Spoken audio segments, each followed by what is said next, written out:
Bismillahirrahmanirrahim.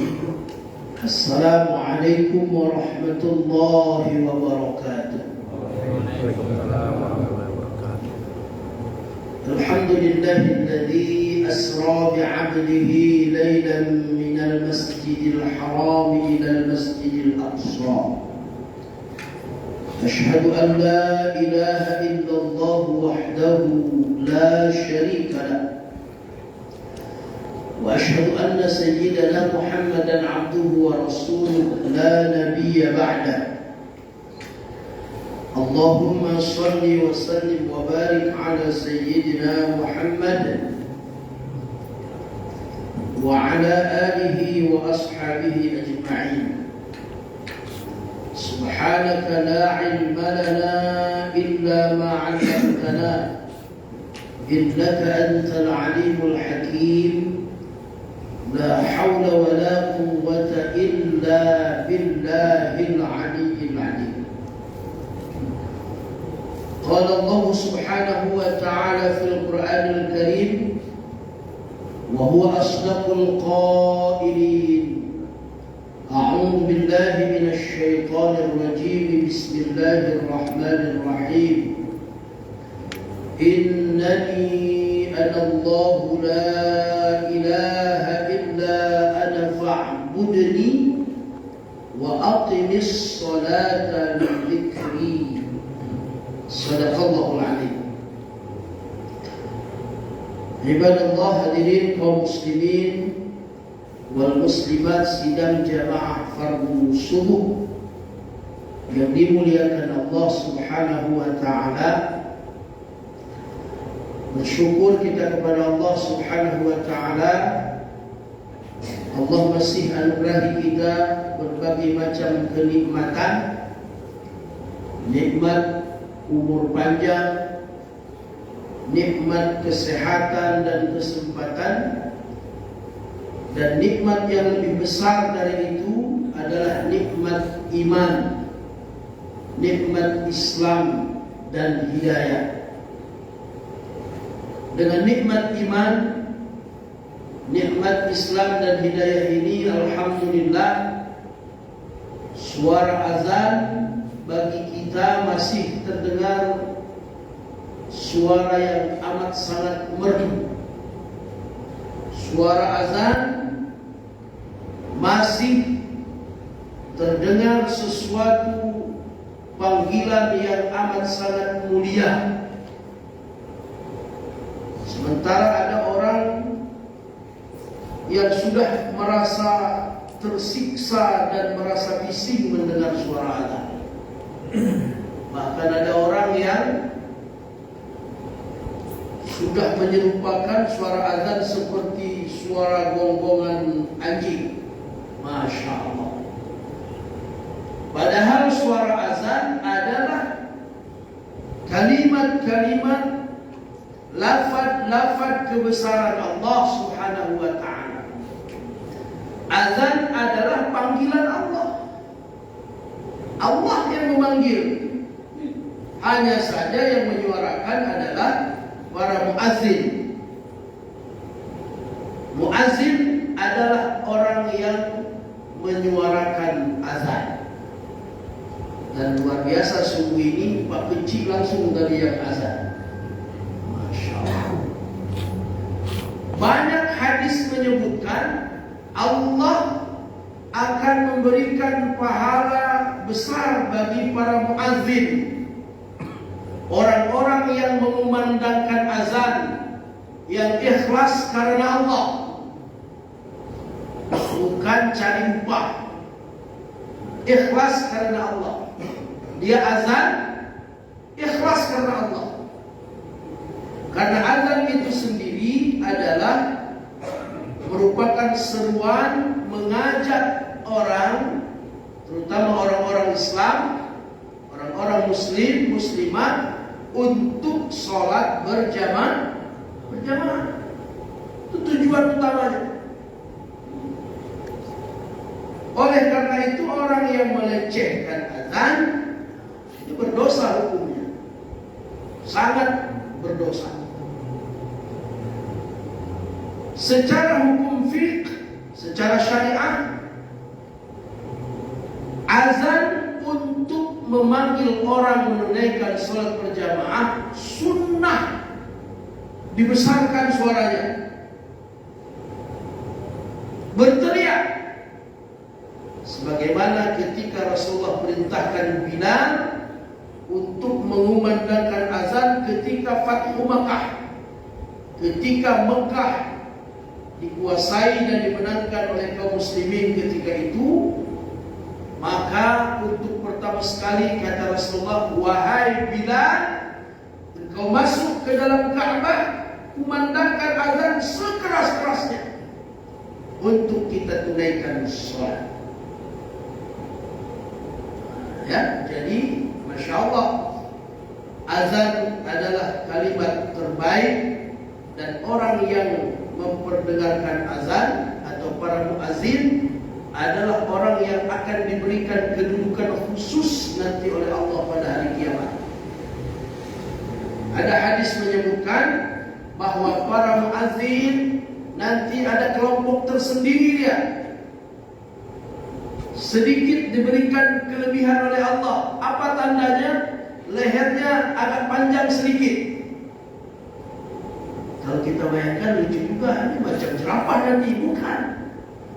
Makna lehernya dipanjangkan sedikit, diberikan kekhususan, kehormatan dari Allah Subhanahu wa taala para muazzin.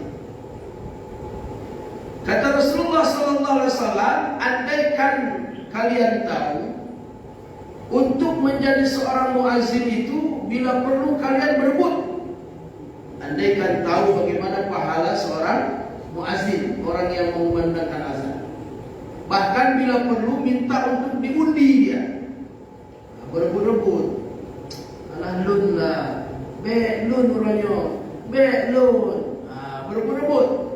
Tak pakai cipu karu-karu tak kan?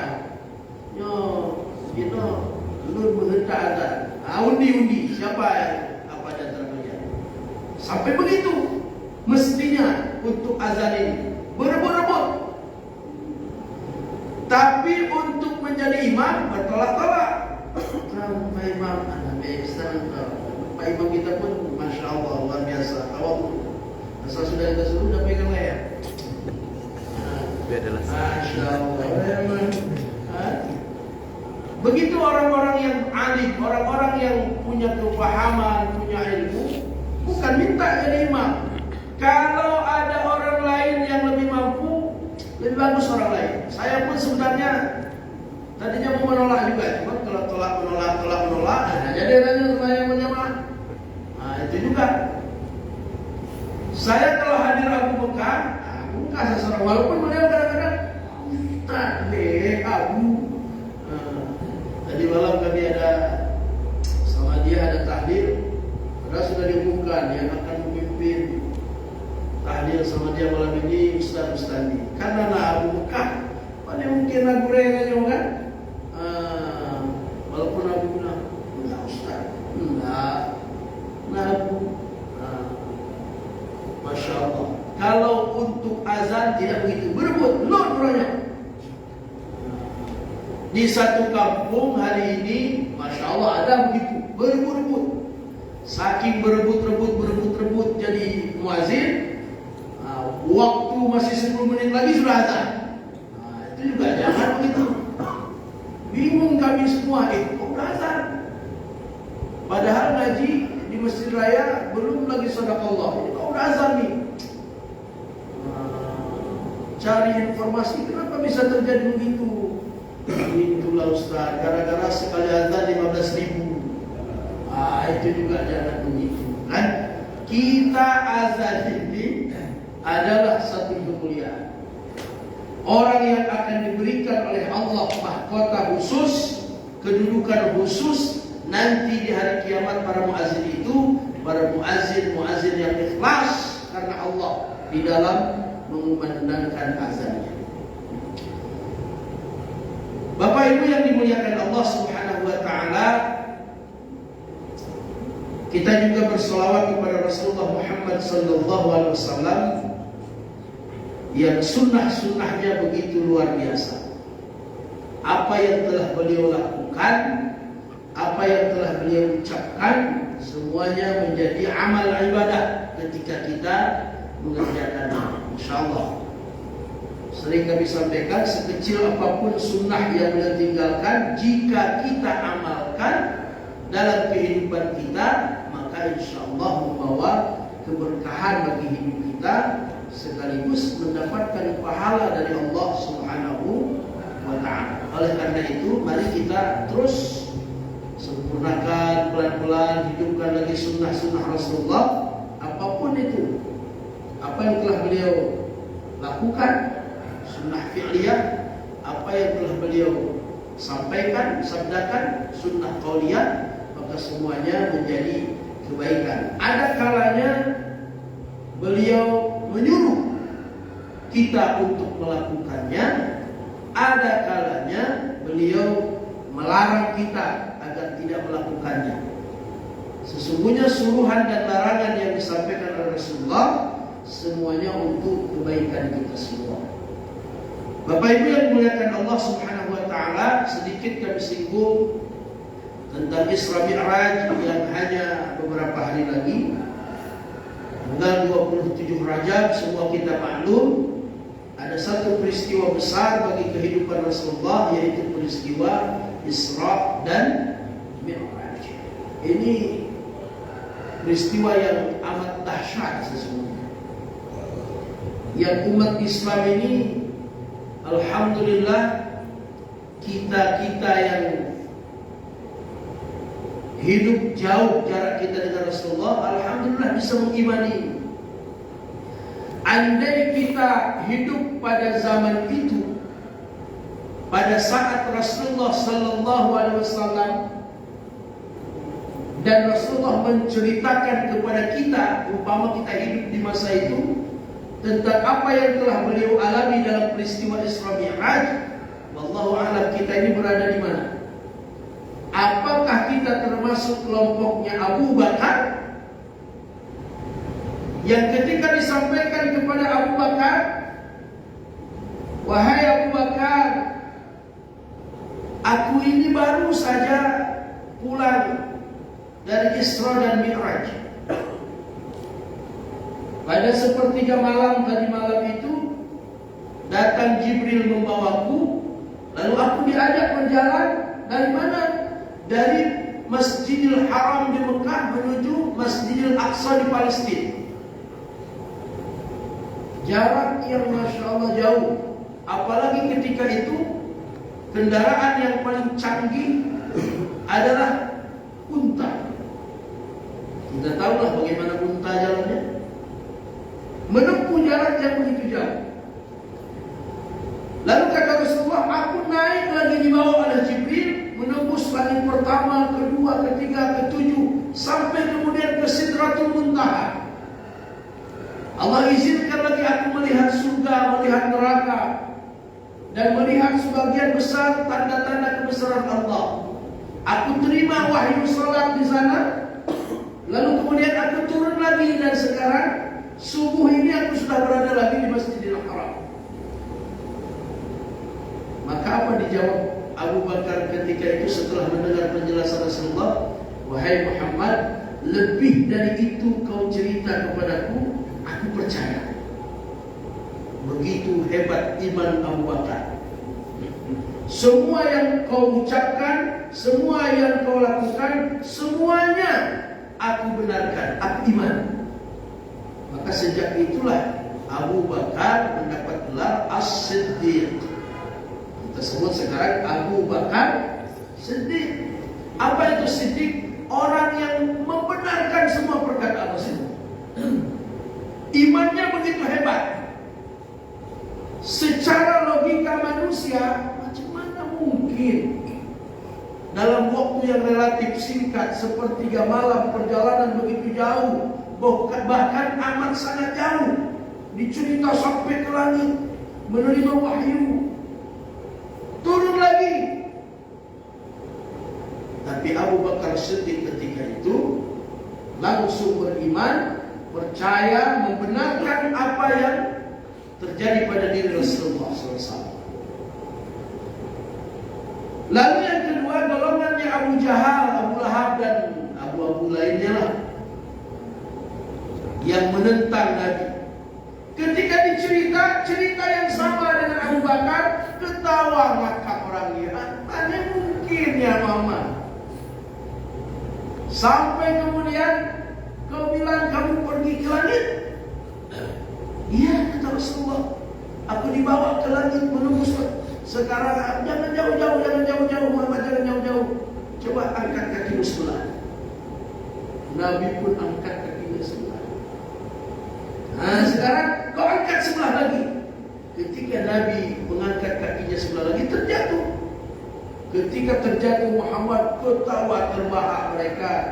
Kamu bilang bisa terbang ke langit. Sekarang cuma angkat kaki dua-dua saja nggak sampai.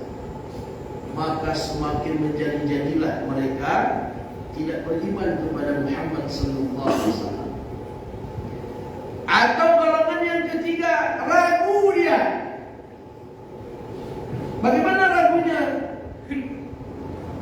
Mungkin enggak ya? Atau mungkin Muhammad itu mimpi dia? Atau yang pergi cuma ruhnya saja? Macam halusinasi. Ada orang halusinasi sudah sampai ke Mekah, padahal orangnya masih di sini misalnya. Ragu dia antara mau percaya karena beliau seorang nabi, tapi di sisi lain ragu dia, nggak mungkin rasanya. Andai kita hidup pada zaman itu, wallahu a'lam, apakah kita juga termasuk golongan Abu Bakar Siddiq, atau golongannya Abu Jahal, Abu Lahab, atau golongan yang ketiga orang-orang yang ragu dengan kejadian ini? Di satu sisi ada juga percayanya, tapi sisi lain nggak mungkin juga ini kayaknya. Begitu. Tapi insya Allah, walaupun kita jarak dengan Nabi begitu jauh, karena kita terus belajar, maka insya Allah kita mengimani ini peristiwa Isra Mi'raj adalah peristiwa yang benar-benar terjadi pada diri Rasulullah Muhammad sallallahu alaihi wasallam. Apa inti perjalanan Isra Mi'raj itu? Intinya adalah yang pertama Allah sebutkan, Subhanalladzi asra bi'abdihi lailan minal masjidil harami ilal masjidil aqsa alladzi barakna haulahu linuriyahu min ayatina. Di bawah perjalanan Isra dan Mi'raj Rasulullah itu, inti pertama adalah linuriyahu min ayatina. Kata Allah, supaya kami perlihatkan sebahagian tanda-tanda kebesaran kami kepada hamba-Ku Muhammad ini. Kalau kita baca kitab-kitab, memang banyak latar belakang terjadi peristiwa Isra Mi'raj. Termasuk salah satunya Allah ingin menghibur Nabi. Kenapa? Karena pada tahun itu terjadi Amul Hazan pada diri Rasulullah, tahun duka cita. Kenapa tahun duka cita? Rasulullah ditinggal pergi untuk selamanya oleh dua orang yang dikasihinya, yang amat sangat dicintainya. Yang pertama berpulangnya ke rahmatullah, istri beliau Sayyidatuna Khadijah. Kemudian tidak lama kemudian meninggal pula pamannya Abu Thalib.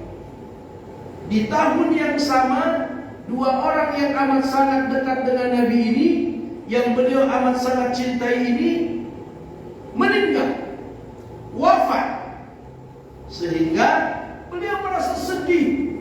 Sebagai manusia, beliau merasa sedih. Maka kemudian Allah menghiburlah dengan Isra dan Mi'raj. Maka ulama sering katakan, banyak ulama-ulama mengatakan, ketika kita sedang ada kegelisahan, sedang jenuh, sedang sedih, maka boleh sekali-kali kita tadabbur alam. Apa itu tadabbur alam? Rekreasi, pergi jalan dengan keluarga. Kemana? Ke pantai, ke gunung. Untuk apa? Menghilangkan perasaan gelisah. Tujuannya apa? Tadabbur alam. Kita menikmati alam ciptaan Allah.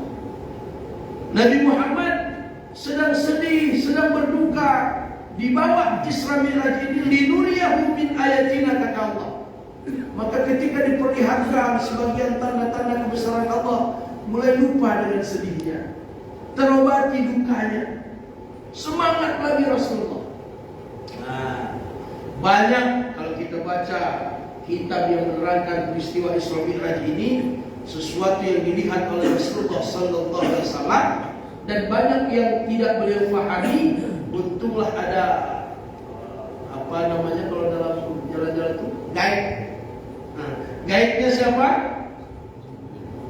Jibril alaihi salam. Asal tidak paham, tanya ke Jibril. Apa ini Jibril? Jibril terangkan. Oh, begitu. Masya Allah. Termasuklah melihat ke surga, termasuk melihat neraka. Masya Allah, luar biasa nanti. Kemudian yang kedua, inti perjalanan Isra Mi'raj adalah untuk menerima perintah ataupun wahyu, perintah sholat. Maka perintah sholat ini luar biasa ya. Kalau ibadah-ibadah yang lain, ketika Allah perintahkan kepada Nabi kita melalui wahyunya, turun ayatnya, turun wahyu. Perintah puasa, ini puasa sebentar lagi, saum bulan Ramadan, turun wahyu. Ya ayyuhalladzina amanu kutiba alaikumussyiyam, ila akhir ayat. Ketika ada perintah haji, turun ayat, semua turun. Ketika Allah hendak memberikan wahyu tentang perintah salat, maka nabinya yang diundang langsung oleh Allah Subhanahu wa ta'ala. Maka para ulama katakan salat ini adalah ibadah yang paling inti dalam semua ibadah-ibadah kita. Maka salat ini menjadi sesuatu yang penting kita pelihara, penting kita jaga. Alhamdulillah kalau kita masih ada diberikan oleh Allah semangat, taufik, hidayah untuk senantiasa menjaga salat-salat kita, jaga terus ini. Mudah-mudahan kita ini terus sampai akhir hayat kita dalam salat. Insyaallah. Maka kita kadang-kadang bahagia melihat ada orang-orang tua kita sebenarnya secara fisik sudah uzur, tapi beliau paksakan juga untuk pergi ke masjid.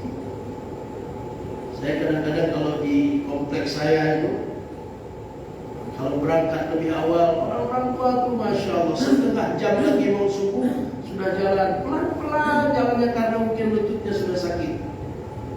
Tapi ketika saya lewat dengan Honda, ayo ayah, enggak Ustaz, saya jalan sambil olahraga sedikit. Masya Allah, Masya Allah, orang-orang sudah wudu. Kenapa bisa begitu? Alhamdulillah hidayah masih Allah berikan. Tapi kadang ada orang-orang tua maraton 5 kilo buat, lari pagi 10 kilo tahan, 100 meter ke Menasah, ke masjid, nggak sanggup. Maka bicara ini, bicara iman, bicara hidayah ini adalah sesuatu yang luar biasa. Lalu kemudian diterimalah salat ini oleh Rasulullah SAW. Panjang juga ceritanya itu, karena disebutkan dalam hadis itu awalnya diterima 50 waktu sehari semalam. Tapi kita nggak bahas ini, bukan Isra Mi'raj bagi panjang, nggak cukup nanti durasi waktunya. Tapi pada akhirnya alhamdulillah berproses, jadilah 5 waktu sehari semalam. Dan inilah inti ibadah. Salat membuat kita tenang, salat menjadi jiwa kita Masya Allah selalu dekat dengan Allah. Makanya namanya saja Mi'raj. As-salatu mi'rajul mu'minin.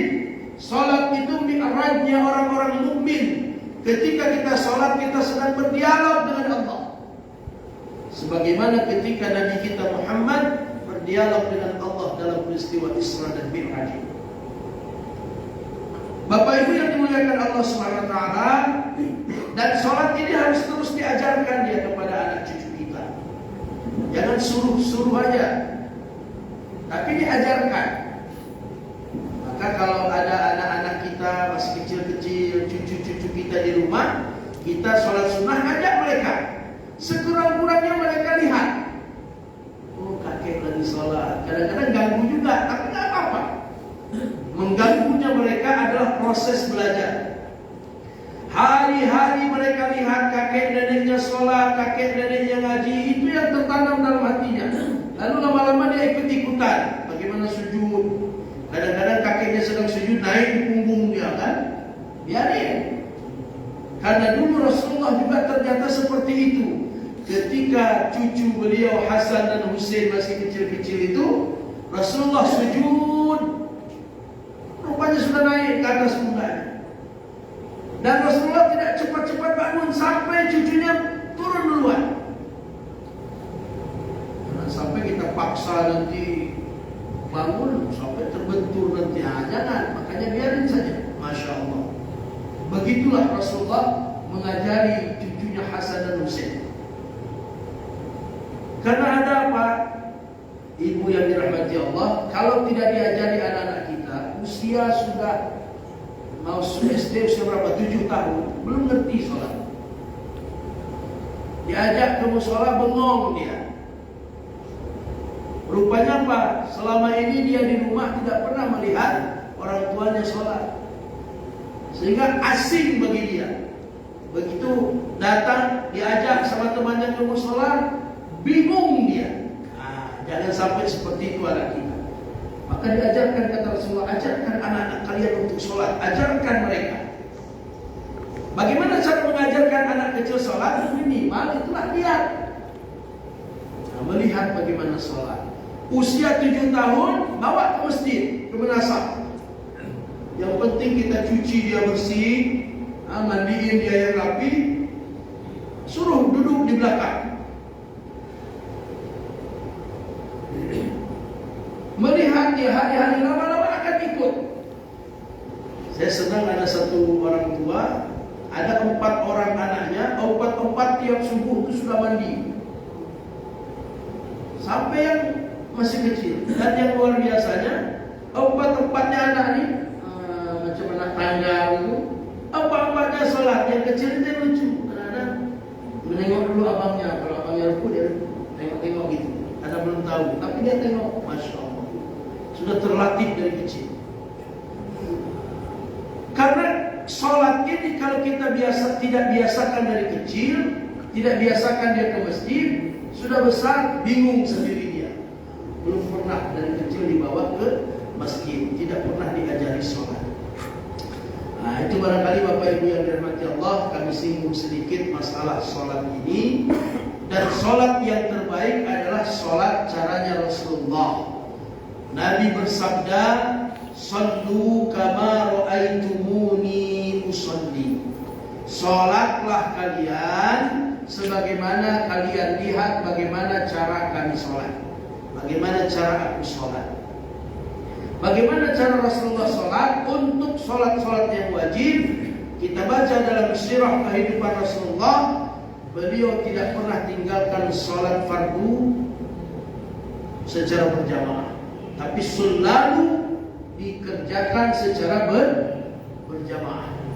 Bahkan kita baca sampai ketika beliau sudah sakit menjelang ajalnya, menjelang wafat beliau itu, ketika itu pun beliau dipapah, beliau digandeng oleh Ali dan Bilal bin Rabah untuk hadir di tempat sholat berjamaah.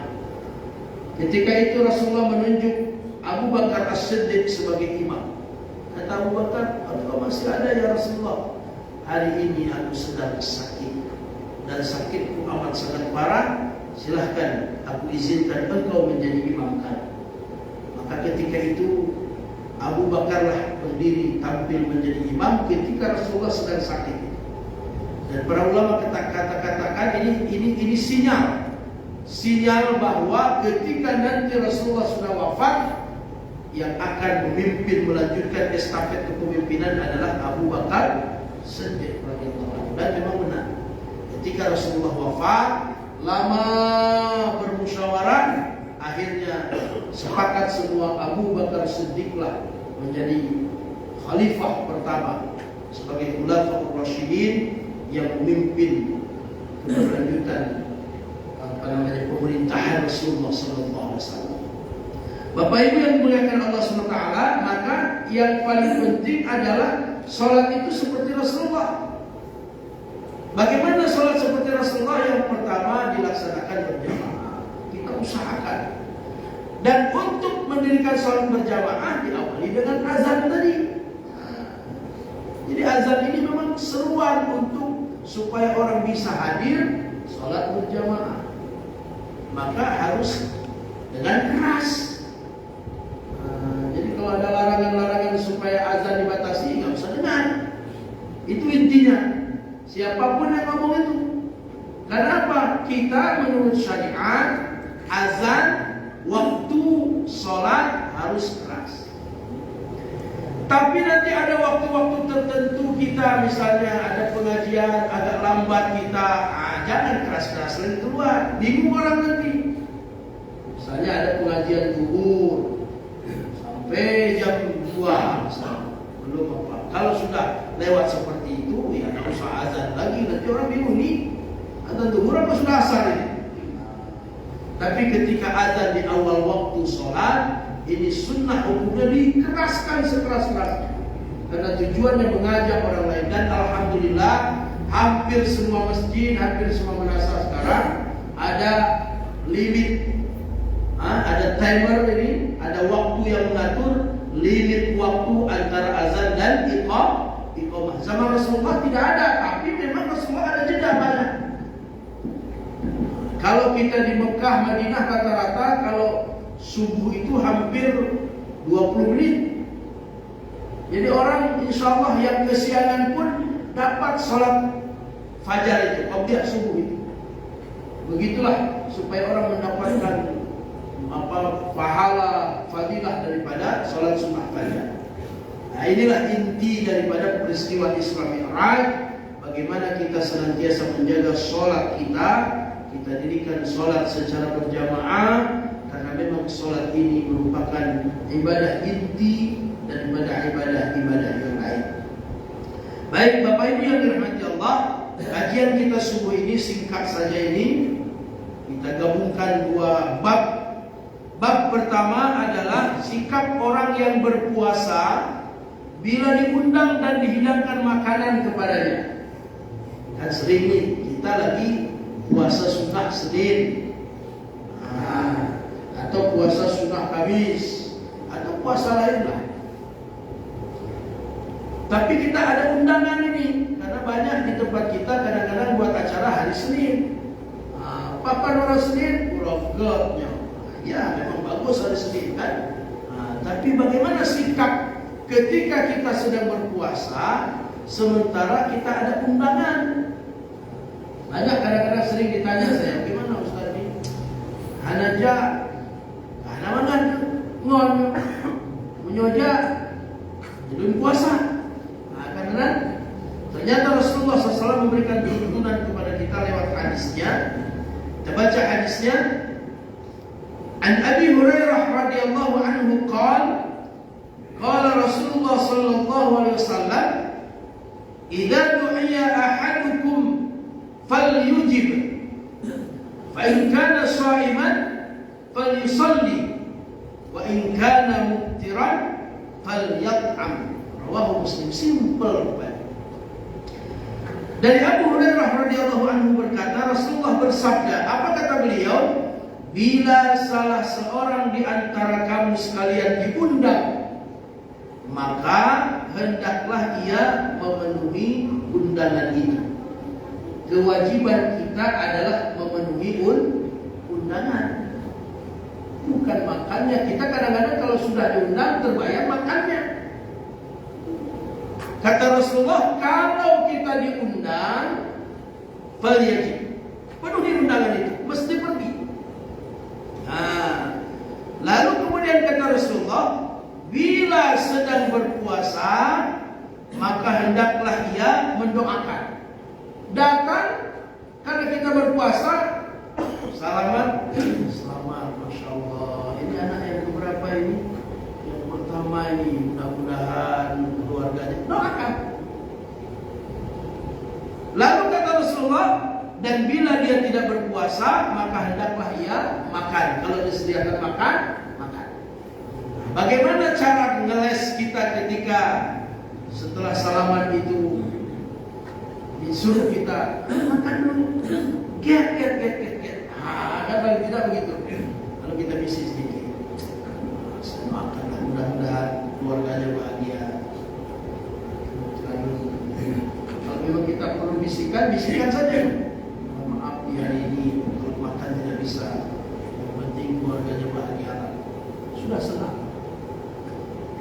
Jangan sampai ketika kita diundang, apalagi teman dekat kita tidak hadir, itu ternyata sangat ditunggu itu kehadiran kita itu. Dilihat mana dia itu. Jangan kita pikir, dan ini peristiwa pernah saya alami. Saya sampai hari ini menyesal. Ketika itu memang ada beberapa beradu acara.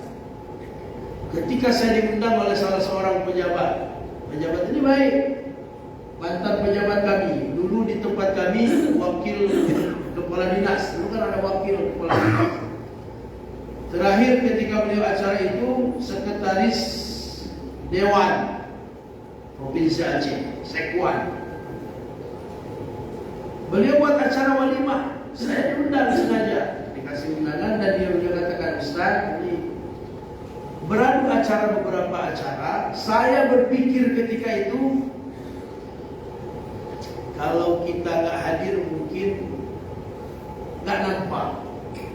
Ribuan orang datang, berbagai macam orang hadir, masya Allah, kan ramai.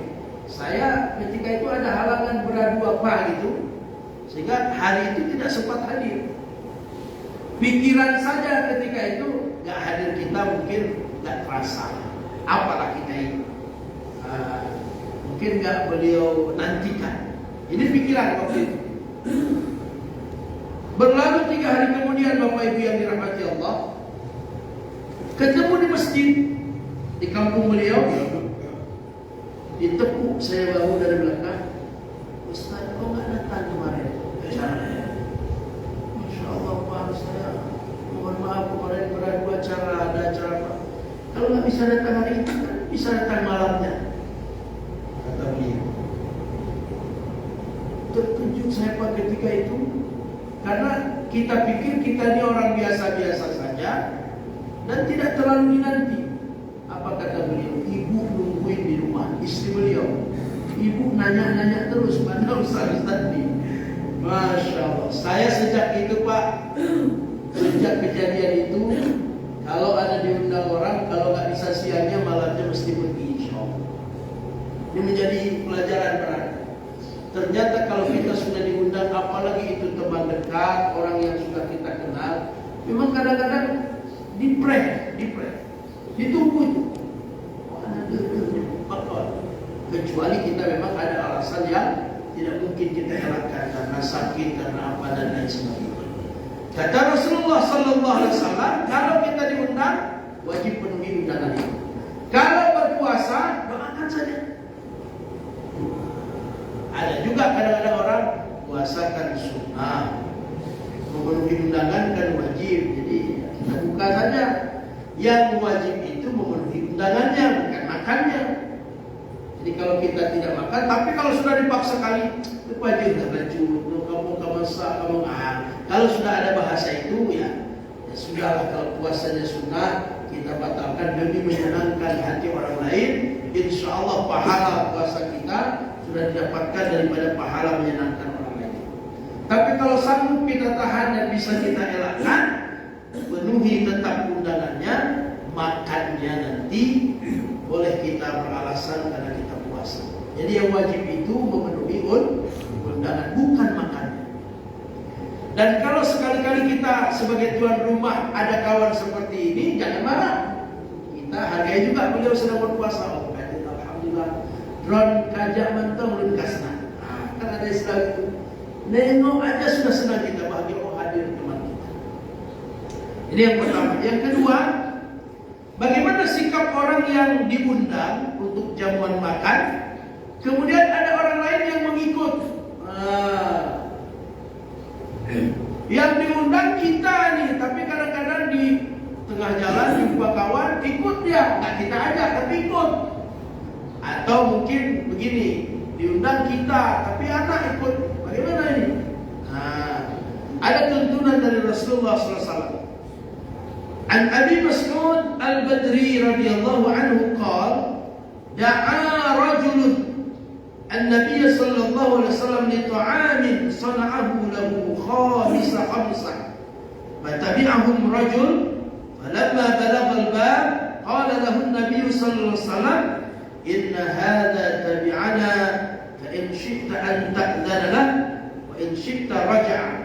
Qala bal adanu lahu ya Rasulullah. Muttafaqun alaih. Dari Abu Mas'ud Al-Badri radhiyallahu anhu berkata, ada seseorang mengundang Nabi sallallahu alaihi wasallam untuk jamuan makan yang dipersiapkan untuk 5 orang. Diundang Rasulullah SAW. Kemudian ada seseorang mengikuti mereka. Ketika sampai di muka pintu Nabi sallallahu alaihi wasallam, Nabi bersabda kepada orang yang mengundang ini, sesungguhnya orang ini, yang satu orang ini mengikuti kami ini, maka terserah sama kamu lah. Yang diundang berapa tadi?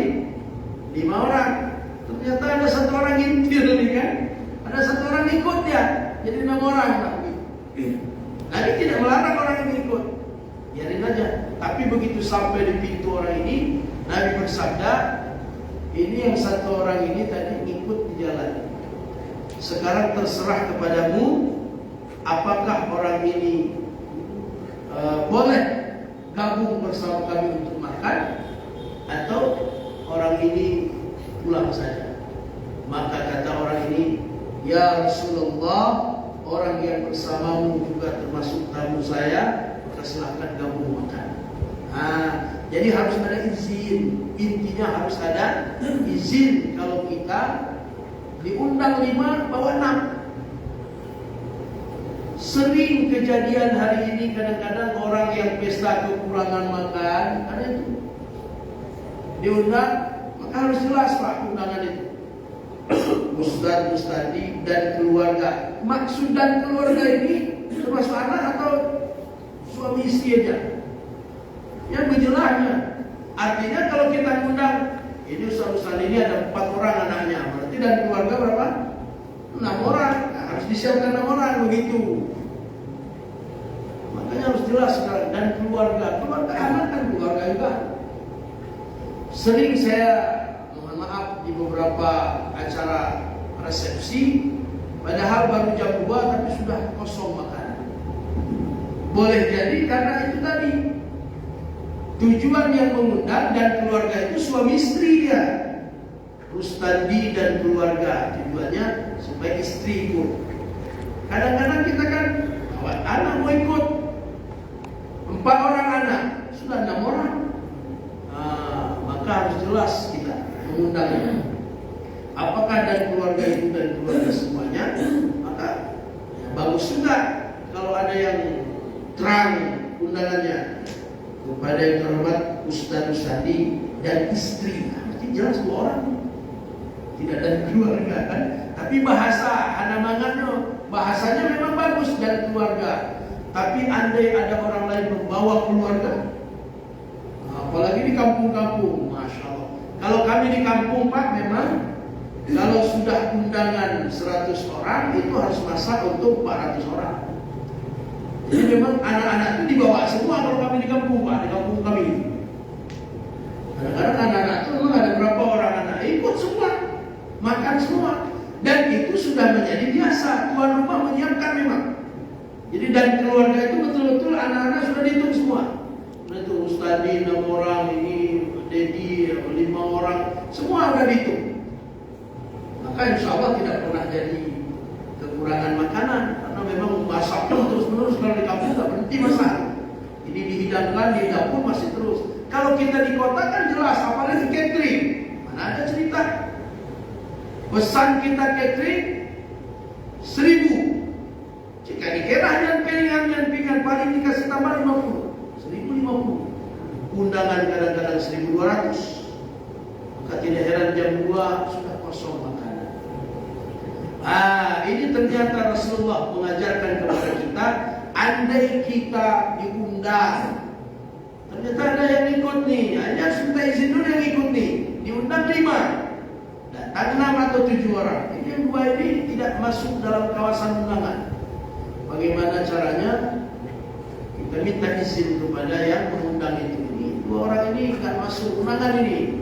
Kibar, tamu maju. Alhamdulillah, sudah halal dia, sudah ada izin. Tapi kan merebut muka yang undang ini memang porsinya untuk 5 orang. Nggak boleh kamu. Tapi insya Allah memang kalau jamuan-jamuan kecil begitu, kata Nabi dalam hadis yang lain, makanan berdua bisa dimakan berempat, ada keberkahan. Makanan berempat bisa dimakan 8 orang. Makanan berlima bisa dimakan 10 orang. Asalkan makannya sama-sama model orang jamaah tabligh di talam kan. Tapi kalau udah bungkus, 5 bungkus memang. Ya sudahlah, sebungkus berdua kita. Jadi dalam acara-acara walimatul urus seperti ini, maka haram hukumnya kalau kita tidak diundang lalu kita datang. Tujuannya itu, jangan sampai malu yang punya pesta, yang punya walimah, gara-gara belum waktunya sudah habis makanan semua. Dan ini sering terjadi di kota-kota. Kenapa? Di luar dugaan. Apalagi begini, kadang-kadang lagi istri punya undangan sendiri, kawan-kawannya. Anak kita juga nggak bilang sama orang tua dan kawan-kawannya juga di sekolah. Datanglah satu kelas itu berapa orang? 30 orang. Itu di luar yang kita siapkan. Maka sering kejadian mabuk. Ini barangkali perlu betapa agama kita mengajarkan kepada kita sampai hal seperti itu. Jangan sampai kita malu nanti sebagai tuan rumah karena kekurangan makanan sementara. Dan pernah kami sampai, saya pernah dulu melihat ada orang tua rumah sampai pingsan karena malu. Pingsan karena malu, makanan di meja sudah habis, antrian masih panjang. Turun dia ke bawah, tanya catering, habis Pak, ini piringnya Pak. Ini buktinya piring 1.000 sudah habis. Orang catering kan sesuai dia dengan pesanan, nggak mungkin dilebihkan. Bahkan kami ada lebihkan lagi 50 piring nih Pak. Tapi memang tamunya banyak membludak. Ini jangan sampai kejadian. Malu kita. Maka Islam mengajarkan kalau mengundang yang jelas berapa orang. Dan kita memang sebagai tuan rumah harus dibiasakan kalau mengundang 5, masaklah untuk 10. Antisipasi tadi. Mana tahu tiba-tiba, lagi enak makan dah, lewat Pak Kecil. Kan mungkin Anda tahu. Lagi enak makan, datang saudara dari kampung. Nah, mungkin kita nggak tahu nih, maka biasakanlah kalau sudah mengundang orang ramai, lebihkan dari hitungan itu. Mengundang 1.000 orang, masalah untuk 1.500. Jadi insya Allah antisipasi, karena kalau terjadi di beberapa tempat saya lihat, Bapak Ibu yang dimuliakan Allah, inilah ajaran kita, ajaran Islam ini, sampai hal-hal begitu diajari kita. Bagaimana caranya kita supaya tetap memenuhi undangan, walaupun sedang dalam berpuasa. Kalau kita tidak batalkan puasa sunnah kita, ya kita sampaikan dan kita doakan. Dengan hadir kita mereka sudah senang. Dan ketika kita diundang, kalau memang diundang dan istri, dengan istri saja. Tapi kalau maksud diundang dan keluarga itu ternyata boleh bawa anak, kalau sekali-kali kita bawa anak, maka kita harus hati-hati melihat undangan ini. Apakah dan keluarga itu ikut juga anak kita, atau dan keluarga itu tujuannya adalah hanya kita dan istri kita saja, supaya nanti jangan sampai orang yang mengundang itu kekurangan makanan yang telah mereka siapkan. Ini barangkali kajian kita subuh ini, mudah-mudahan ada manfaat bagi kita. Ada yang silakan.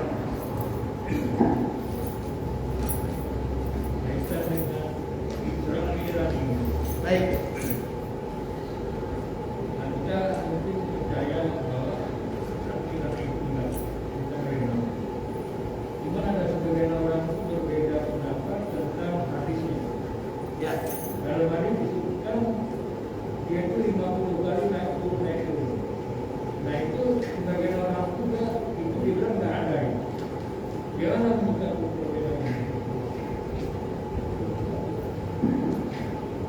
Masalah perintah sholat jamaah, ya, ada dikisahkan memang, diceritakan dalam dalam kitab disebutkan bahwa ketika Rasulullah menerima perintah wahyu sholat 50 rakaat, 50 waktu, kalau rakaat 50 waktu, maka Nabi sebenarnya tidak menolak, terima terus.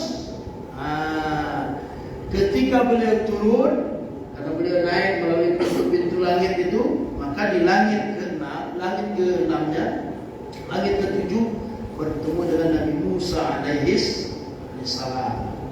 Saya bertanya, wahai Muhammad, apa yang kau dapatkan dari Allah? Kata Nabi, saya mendapatkan perintah sholat. Berapa? 50 waktu. Aku sangat mungkin sanggup umatku itu, umatku kecil-kecil. Nah, begitu kisahnya itu. Jadi bagaimana? Mintalah kurang sama Allah. Mintalah kurang sama Allah untuk dikurangi, jangan sampai 50 waktu. Maka kemudian Nabi kita Muhammad sallallahu alaihi wasallam pun naik lagi ke atas untuk bertemu dengan Allah, minta kurang.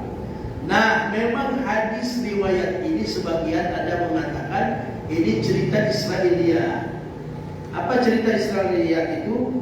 Hadisnya itu ada ditambah karangan cerita. Maka ada yang mengatakan sebenarnya memang Allah sudah perintahkan dari awal 5 waktu. Nah, seperti itu. Ada perbedaan. Bagaimana kita menyikapi perbedaan ini antara yang mengatakan hadis bahwa memang Rasulullah terima langsung 5 waktu dengan cerita yang awalnya 50 waktu kemudian menjadi 5 waktu. Cerita Israiliyat itu memang sesungguhnya mereka juga bersumber dari hadis, tapi sering kadang-kadang ditambah bumbu biar manis. Kenapa tiba-tiba menjadi 5 waktu? Adalah tambahan tadi. Apakah kesahihannya bisa diterima? Maka kesahihan cerita tentang Isra Mi'raj dari 50 waktu ke 5 waktu tidak pernah diperdebatkan memang oleh para ulama. Karena apa? Karena pada intinya 5 waktu inilah yang dibawa oleh Rasulullah SAW. Apakah memang 5 waktu dari awal Allah sampaikan, ataupun berdasarkan riwayat yang Israiliyat ini. Jadi tidak mengurangi keabsahan 5 waktu ini. Hanya memang kalau kita dengar ceramah-ceramah tengku-tengku selalu yang dibawa ini karena enak memang diceritakan. Tapi kadang-kadang kan macam orang bodoh Nabi kita kan, naik lagi, turun, bibisik lagi, naik lagi kan begitu. Sampai akhirnya setelah 5 waktu disuruh naik juga katanya. Muhammad 5 waktu pun tak sanggup lagi itu, belum sanggup juga umatmu. Naik lagi lah. Apa kata Nabi? Manulah saya. Sampai ada akhir kalimatnya kadang-kadang, bayangkan kalau sempat Nabi naik lagi, kadang kianat bayar. Ini kadang-kadang cerita Israiliyat. Kita tidak perdebatkan itu, tapi inti daripada perintah solat yang diterima pada Isra Mi'raj, bahwa 5 waktu solat inilah yang dibawa oleh Nabi kepada kita untuk kita kerjakan sehari semalam 5 waktu. Seperti itu Pak. Memang ada itu perbedaan di situ kan. Yang ini ditambah cerita Israiliyat namanya. Yang hadis ada sebagian mengatakan bahwa memang 5 waktu dari awal. Kenapa ada terjadi kisah Israiliyat ini? Inilah kadang-kadang dulu kan orang dalam mencari hadis itu berbagai macam orang. Sudah terjadilah perbedaan-perbedaan riwayat dan ada yang cerita seperti itu. Baik Bapak Ibu yang dirahmati Allah, mudah-mudahan kita semua senantiasa dilindungi oleh Allah Subhanahu wa taala, dan mudah-mudahan kita diberikan kefahaman ilmu dan untuk kita amalkan dalam kehidupan kita. Subhanallah wa bihamdihi, subhanakallahumma wa bihamdika, asyhadu an la ilaha illa anta astaghfiruka wa atubu ilaik. Wassalamualaikum warahmatullahi wabarakatuh. Waalaikumsalam warahmatullahi wabarakatuh.